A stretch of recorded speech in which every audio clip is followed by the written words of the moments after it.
Good morning, dear students. Today we are going to start our second part, statistics, and we are taking first chapter today, economics and introduction. And these are the topics which we are going to cover under this chapter. So let us go through introduction first. The science of economics is not very old. In fact, its origin can be traced to 1776. Economics बहुत ज़्यादा old subject नहीं है. इसका जो origin हुआ था वो 1776 में हुआ था, जब एडम स्मिथ की एक बुक पब्लिश हुई थी. बुक का नेम था an inquiry into the nature and causes of wealth of nations. Adam Smith ने ये बुक पब्लिश की थी जिसकी हेल्प से इकोनॉमिक्स का ओरिजिन हुआ था 1776 में. With the increase in areas of human activity, the scope of economics has considerably increased over the years. तो जैसे जैसे ह्यूमन एक्टिविटीज़ को ऑब्जर्व किया गया वैसे वैसे इकोनॉमिक्स का भी स्कोप इंक्रीज होता चला गया. तो जो स्टार्टिंग करने वाले थे वो एडम स्मिथ थे, इसलिए एडम स्मिथ को हम फादर ऑफ इकोनॉमिक्स भी बोलते हैं. Who is considered as father of economics? We can say Adam Smith. Okay. See what is the meaning of economics now. As a subject it is not very old. अभी हमने पढ़ा है ये इतना old subject नहीं है. As a subject it is not very old. तो लेकिन इसमें जो डेफिनेशंस हम स्टडी करते हैं उनमें हार्मनी नहीं है, कोऑर्डिनेशन नहीं है इसकी डेफिनेशंस में. अलग अलग इकोनॉमिस्ट ने अलग अलग वेज से इकोनॉमिक्स को डिफाइन कर दिया है, जिसकी वजह से डिस्प्यूट्स भी रहे, मिसकंसेप्शंस भी रहे. बट थोड़ा सा हिस्ट्री उठा के देखें इकोनॉमिक्स की तो कुछ डेफिनेशंस 4 पार्ट में डिवाइड करके दिए गए हैं. तो हम इस चैप्टर में 4 डेफिनेशन पढ़ने वाले हैं. First is wealth definition. It was given by Adam Smith. Second is welfare definition. It was given by Alfred Marshall. Third is scarcity definition. It was given by Lionel Robbins. And fourth is growth oriented definition which was given by Samuelson. So let us go through first wealth definition. Wealth definition में Adam Smith ने कहा है that economics is the science of wealth. Wealth क्या होती है? हमारी पूंजी, जो हमारे एसेट्स हैं, अगर उनको हम स्टडी करें तो वो इकोनॉमिक्स है. इसको थोड़ा सा एक्सप्लोर करते हैं डेफिनेशन को, कि सिंपल लैंग्वेज में तो वेल्थ का मतलब मनी होता है, but in economics the term wealth has a special meaning. Economics में वेल्थ को वो गुड्स कहा गया है जो ह्यूमन वांट्स को सेटिस्फाई करते हो, यानी जो भी चीज़ हमें सेटिस्फाई करे उसी को हम वेल्थ कंसिडर कर लेते हैं. Adam Smith was of the view that economics is concern with the problems arising from wealth getting and wealth using activities of people. अब एडम स्मिथ का व्यू ये था कि इकोनॉमिक्स में जो प्रॉब्लम्स हैं वो कहाँ से अराइज होती हैं, किस तरह से हम ये वेल्थ को गेट करते हैं, कैसे हम इस वेल्थ को अरेंज करते हैं और कैसे हम इस वेल्थ को यूज़ करते हैं. जो भी हमें गुड्स चाहिए उसको पाने के लिए, उसको यूज़ करने के लिए हम क्या क्या एक्टिविटीज़ करते हैं, वो एडम स्मिथ का व्यू था कि इकोनॉमिक्स इस चीज़ से कंसर्न्ड है. And he was mainly interested in studying the ways by which the wealth of all the Nations could be increased. अब जब इन्होंने जो सारा फोकस है वेल्थ पे रखा है तो इनका मेन इंटरेस्ट भी यही था कि किस तरह से हर कंट्री की वेल्थ को इंक्रीज़ किया जाए. वो सारे वेज फाइंड आउट करना इकोनॉमिक्स में इन्होंने मेन फोकस में रखा है. Second definition is now welfare definition. It was given by Alfred martial. इनका व्यू क्या था? इनका व्यू ये था कि economics is a study of man in the ordinary business of life. जो एक मैन की रूटीन लाइफ होती है उससे जुड़ी स्टडी को इन्होंने इकोनॉमिक्स बोला है. It inquires how he gets his income and how he uses it. इनका कहना ये है कि इकोनॉमिक्स में जो इंक्वायरी होती है वो सिर्फ इस चीज़ की होती है कि एक आदमी किस तरह से अपनी इनकम को अर्न करता है और किस तरह से वो अपनी इनकम को यूज़ करता है. Thus it is on one side the study of wealth. एक तरफ तो ये स्टडी ऑफ वेल्थ भी है, बट दूसरा क्या इंपॉर्टेंट साइड बताया इन्होंने, it is a part of study of man. Human being का नेचर भी स्टडी किया है इसमें साथ में. According to Marshall, the primary object and end of economics is the promotion of material welfare. इनका मेन ऑब्जेक्टिव क्या है कि इकोनॉमिक्स की इन्होंने स्टार्टिंग और एंडिंग एक ही चीज़ बताई कि जो हम चीज़ें यूज़ करते हैं, गुड्स यूज़ करते हैं, उससे हमें सेटिस्फेक्शन होता है, जिसको हम मटेरियल वेलफेयर कहते हैं. तो इनका मानना ये है कि मटेरियल वेलफेयर प्रमोट होना चाहिए. अगर कोई भी ह्यूमन बीइंग सेटिस्फाई रहेगा गुड से तो उसका खुद का वेलफेयर अपने आप हो जाएगा।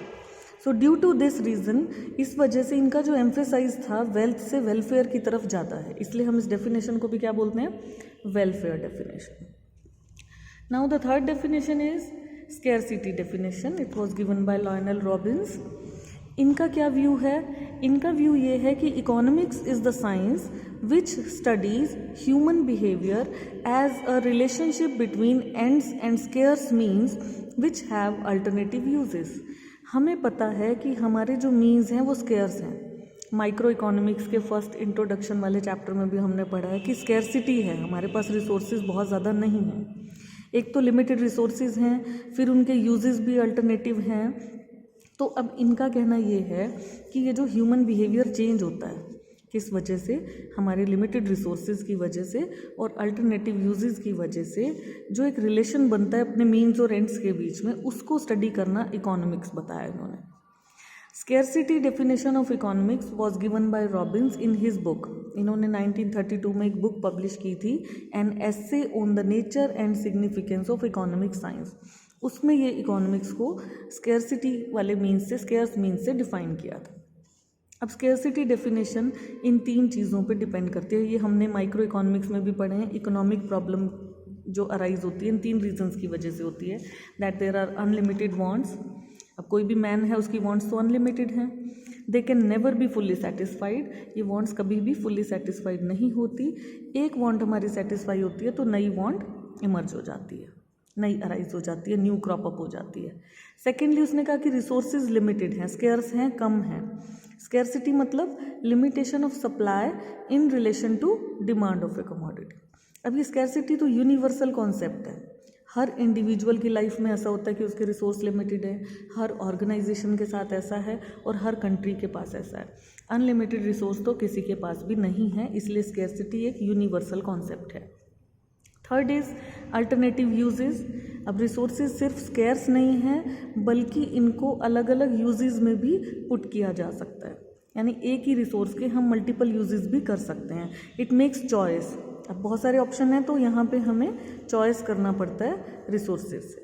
सो नाउ अकॉर्डिंग टू रॉबिन्स, ये जो फंडामेंटल कैरेक्टरिस्टिक्स हैं ये हर जगह पाए जाते हैं, हर कंट्री में पाए जाते हैं, हर समय पाए जाते हैं। तो इकोनॉमिक्स इनके according it deals with scarce resources. इस सोसाइटी के पास रिसोर्सेज कम हैं और उनको हमें अरेंज करना पड़ता है अलग अलग तरह की वांट्स को सेटिस्फाई करने के लिए, राइट। अब इसी के साथ एक टॉपिक अटैच्ड है, that scarcity is the root of all economic problems. Scarcity ही कारण है हर इकोनॉमिक प्रॉब्लम का, क्योंकि स्केर्सिटी क्या है, एक ऐसी सिचुएशन है जहाँ रिसोर्सेज इतने नहीं होते कि वांट्स सेटिस्फाई हो जाएं। ये तो परवेसिव है, हर जगह है, and is a fact of economic life for each and every individual. ये एक फैक्ट है जो हर आदमी की लाइफ में है कि कुछ ना कुछ रिसोर्सेज उसके कम रह जाते हैं, पूरे वर्ल्ड में ऐसा है। So scarcity is the basic reason for existence of economic problems. इसलिए यही बेसिक रीज़न होता है, इसी वजह से हर इकोनॉमी में इकोनॉमिक प्रॉब्लम्स अराइज होते हैं। अगर इकोनॉमिक प्रॉब्लम ना होती, बिल्कुल भी ना होती, अगर हमारे रिसोर्सेज स्केर्स ना होते, अगर हमारे पास रिसोर्स भी अनलिमिटेड होता, स्केर्स ना होता, तो कोई भी इकोनॉमिक प्रॉब्लम अराइज ना होती। Scarcity affects our daily life. हम बहुत सारी स्केर्सिटी अपनी डेली लाइफ में भी फील करते हैं। देखिए, रेलवे रिजर्वेशन काउंटर्स पे बहुत लंबी लाइन लगी रहती है, लॉन्ग क्यूज़ होते हैं। बसेस में क्राउड है, ट्रेन्स में क्राउड है, एसेंशियल जो ज़रूरत की चीज़ें हैं उनका शॉर्टेज है, पेट्रोल का प्राइस इंक्रीज़ हो रहा है, वेजिटेबल्स या पल्सेस के प्राइस इंक्रीज़ हो रहे हैं। ये सब प्रॉब्लम्स हैं, ये स्केर्सिटी के ही देन है सब।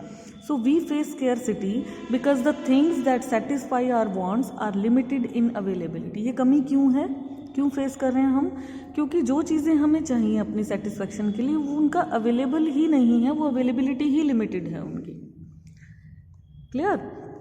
Now let us go through growth definition, growth oriented definition. It was given by Samuelson.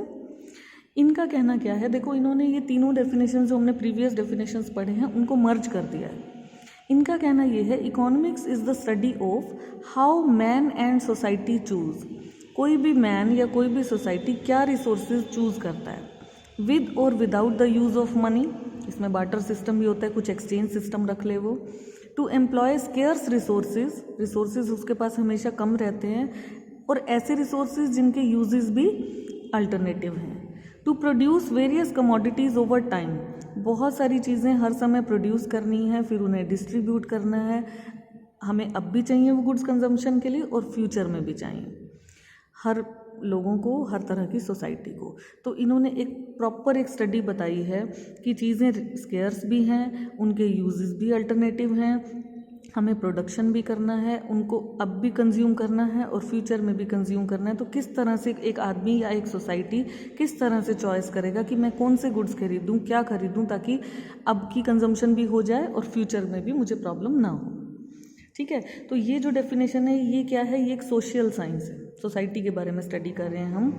As it is mainly concern with the way how society employs its limited resources for alternative uses, कि किस तरह से society अपने limited resources को optional uses में put करेगी। So it is a modified version of scarcity definition. ये इसी का मॉडिफाइड वर्जन है जो इससे पिछला हमने स्केर्सिटी डेफिनेशन पढ़ा है। So what is the conclusion now, ये 4 डेफिनेशंस हमने पढ़े। We can conclude with the following definitions, कि ज़्यादातर इकोनॉमिस्ट यही बात कह रहे हैं कि ये एक स्टडी है that how the people and society choose to employ scarce resources. यहाँ स्केर्सिटी की बात आ गई, यहाँ चॉइस की बात हो गई, अल्टरनेटिव यूजेस हैं रिसोर्सेज के, जिससे हम सेटिस्फाई कर सकते हैं अपनी वांट्स को, हम अपनी कंजम्पशन कर सकते हैं, डिस्ट्रीब्यूट कर सकते हैं गुड्स को among various persons and different groups in society. The next topic is economic and non economic activities. देखिए, जितने भी ह्यूमन बींग्स हैं वो कुछ ना कुछ एक्टिविटी तो करते हैं अपनी नीड्स को सेटिस्फाई करने के लिए। जैसे फार्मर्स हैं वो फील्ड में बिजी हैं, फैक्ट्री में वर्कर्स वर्क कर रहे हैं, प्रोफेशनल्स हैं, सीए है, डॉक्टर है, वो अपने प्रोफेशन में बिजी हैं। अब डिपेंड करता है उनकी वांट्स पे, तो डिपेंडिंग ऑन वांट्स ये ह्यूमन एक्टिविटीज़ को 2 कैटेगरीज में डिवाइड किया गया है, economic activities and non economic activities. अब इकोनॉमिक एक्टिविटीज़ क्या हैं, ये वो एक्टिविटीज़ हैं which are undertaken to earn a living. अगर हम इनकम अर्न करने के लिए कोई एक्टिविटी परफॉर्म करते हैं तो उसको हम इकोनॉमिक एक्टिविटी कहते हैं। Like worker working in a factory, shopkeeper good sale करता है शॉप पे, डॉक्टर अपने पेशेंट्स को अटेंड करता है क्लिनिक में। तो जो इकोनॉमिक एक्टिविटीज़ हैं ये सारी वही एक्टिविटीज़ आएंगी which are concern with production, consumption and distribution of goods and services which are not available free. ये सब चीज़ें फ्री में नहीं होती हैं, इसके लिए हमें कुछ एक्टिविटीज़ परफॉर्म करनी पड़ती है। तो हर इकोनॉमी की 3 बेसिक एक्टिविटीज़ हो गई, ये 3, consumption, production and distribution. Consumption क्या है? कंजम्पशन एक ऐसी इकोनॉमिक एक्टिविटी है which deals with the use of goods and services. Consumption मतलब चीज़ों को यूज़ करना अपनी वांट्स को सेटिस्फाई करने के लिए। When we use the goods and services like हम eating of bread, drinking of milk, wearing watch, listening music, ये सब हम गुड्स या सर्विसेज को कंज्यूम कर रहे हैं। Then second activity is production. Production means goods को प्रोड्यूस करना, इनकम जनरेट करना और ह्यूमन वांट्स को सेटिस्फाई करना, मतलब रॉ मटेरियल को फिनिश गुड्स में कन्वर्ट कर देना। इसके लिए हम 4 फैक्टर्स ऑफ प्रोडक्शन का यूज़ करते हैं, land, labour, capital and entrepreneur. अब कोई भी एक्टिविटी आप देखिए, फार्मर है, कारपेंटर है, ट्रेडर, टीचर, डॉक्टर, शॉपकीपर, ये सब प्रोडक्शन के अंडर ही आएंगे। कोई ना कोई गुड्स प्रोड्यूस कर रहा है, कोई सर्विसेज प्रोड्यूस कर रहे हैं। Third is distribution. डिस्ट्रीब्यूशन वो इकोनॉमिक एक्टिविटी है which studies how income generated is distributed among the factors of production. ये 4 फैक्टर्स हमने लगाए थे प्रोडक्शन में, land, labour, capital and entrepreneur. तो इनकी इनकम कैसे जनरेट होगी? लैंड को क्या मिलेगा इनकम की फॉर्म में? रेंट। लेबर को क्या मिलेगा? Wages. Capital will get interest and entrepreneur will get profit. तो ये जो प्रोडक्शन प्रोसेस में इनकम जनरेट हुई, जिसको हम जीडीपी बोल रहे हैं, it is distributed among these factors of production in the form of these kinds of factor incomes. The next activity is now non economic activity. अब ये नॉन इकोनॉमिक एक्टिविटी वो है जो it is not concern with creation of money या wealth को create करने के लिए ये एक्टिविटीज़ नहीं की जाती। जैसे house wife cooking food for her family और a teacher teaching his own son. एक टीचर खुद अपने बेटे को पढ़ाए या मदर कुक करती हैं फैमिली के लिए, तो ये सब चीज़ें मनी क्रिएट करने के लिए या इनकम अर्न करने के लिए नहीं की जाती। ऐसी एक्टिविटीज़ को हम नॉन इकोनॉमिक एक्टिविटीज़ बोलते हैं। इस तरह की एक्टिविटीज़ में कोई एक्सपेक्टेशन नहीं होता कि बदले में मनी की फॉर्म में कोई रिवार्ड या बेनिफिट मिलने वाला है। ये सिर्फ सेंटिमेंटल रीजंस की वजह से होती हैं, आउट ऑफ लव होती हैं, सिंपैथी, सेंटिमेंट्स और पैट्रियटिज्म। फॉर एग्जाम्पल जैसे चैरिटेबल एक्टिविटी है, कोई ब्लड डोनेट कर रहा है, फ्री एजुकेशन दे रहा है नीडी स्टूडेंट्स को। एक सोशल एक्टिविटी है जैसे कोई गेट टुगेदर है या पार्टी अटेंड कर रहे हो आप। इन सारी चीज़ों का कोई basic purpose money income earn करना नहीं है। जैसे पॉलिटिकल एक्टिविटीज़ करती हैं पॉलिटिकल पार्टीज़, या कोई रिलीजियस एक्टिविटीज़ है, टेम्पल में जाना, चर्च में जाना, प्रेइंग टू गॉड, ये सब एक्टिविटीज़ वेल्थ जनरेटिंग एक्टिविटीज़ नहीं होती, इसलिए इनको हम नॉन इकोनॉमिक एक्टिविटीज़ बोलते हैं। नाउ सी, इसी टॉपिक के ऊपर हमें कुछ इंपॉर्टेंट टर्म्स दिए हुए हैं। Who is a consumer? Consumer वो पर्सन होता है जो गुड्स को कंज्यूम करता है अपनी वांट्स को सेटिस्फाई करने के लिए। Who is producer? एक ऐसा पर्सन जो गुड्स को प्रोड्यूस करता है इनकम जनरेट करने के लिए।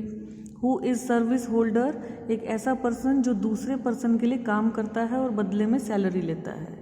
सर्विस प्रोवाइडर वो पर्सन होता है जो कोई भी सर्विसेज प्रोवाइड करे पेमेंट के लिए, जैसे लॉयर है, डॉक्टर है, ये अपनी सर्विसेज प्रोड्यूस करते हैं, बदले में पेमेंट रिसीव करते हैं।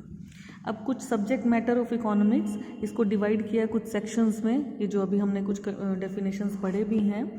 Consumption, in consumption we study wants. इस कंजम्पशन के जो टॉपिक में हम पढ़ते हैं वांट्स के बारे में पढ़ते हैं, उनका कैसे वांट्स जनरेट हुई, उनका नेचर क्या है, कैरेक्टरिस्टिक क्या है। प्रोडक्शन में हम मीन्स ऑफ प्रोडक्शन को स्टडी करते हैं, उनके बेसिक फीचर्स क्या है या क्या लॉज हैं जो प्रोडक्शन को गवर्न करते हैं। एक्सचेंज में हम पढ़ते हैं प्राइस डिटर्मिनेशन, जो हमने माइक्रो में भी पढ़ा है, डिमांड एंड सप्लाई फोर्सेस को यूज़ करके परफेक्ट कंपटीशन में। डिस्ट्रीब्यूशन में हम क्या देखते हैं कि प्रोडक्शन जो है वो कुछ कंबाइंड एफर्ट से होती है। सारे 4 फैक्टर्स ऑफ प्रोडक्शन को हम कंबाइन करते हैं तब जाके प्रोडक्शन होती है। ये 4 फैक्टर्स हैं, land, labour, capital and entrepreneur. तो जो प्रोडक्शन हुई उसका डिस्ट्रीब्यूशन भी इन्हीं फैक्टर्स में होता है, रेंट, वेजेस, इंटरेस्ट और प्रॉफिट की फॉर्म में। इसी डिवीज़न को हम इकोनॉमिक्स के डिस्ट्रीब्यूशन सेक्शन में स्टडी करते हैं। And fifth is public finance, क्योंकि गवर्नमेंट का रोल काफ़ी इंक्रीज होता जा रहा है, तो पब्लिक इकोनॉमिक्स भी एक इमर्ज होती जा रही है, एक नई ब्रांच ऑफ स्टडी है। पब्लिक फाइनेंस भी एक इम्पॉर्टेंट टॉपिक है पब्लिक इकोनॉमिक्स का, जिसमें डील किया जाता है सिर्फ गवर्नमेंट की इकोनॉमिक्स से। मतलब गवर्नमेंट क्या इनकम अर्न करनी है, गवर्नमेंट क्या एक्सपेंडिचर कर रही है, वो सब हम इकोनॉमिक्स के इस सेक्शन में स्टडी करते हैं। बिल्कुल बेसिक जनरल चीज़ थी इकोनॉमिक्स के बारे में, that you must know. Now this chapter is over. I hope it is clear. Thank you. Have a nice day.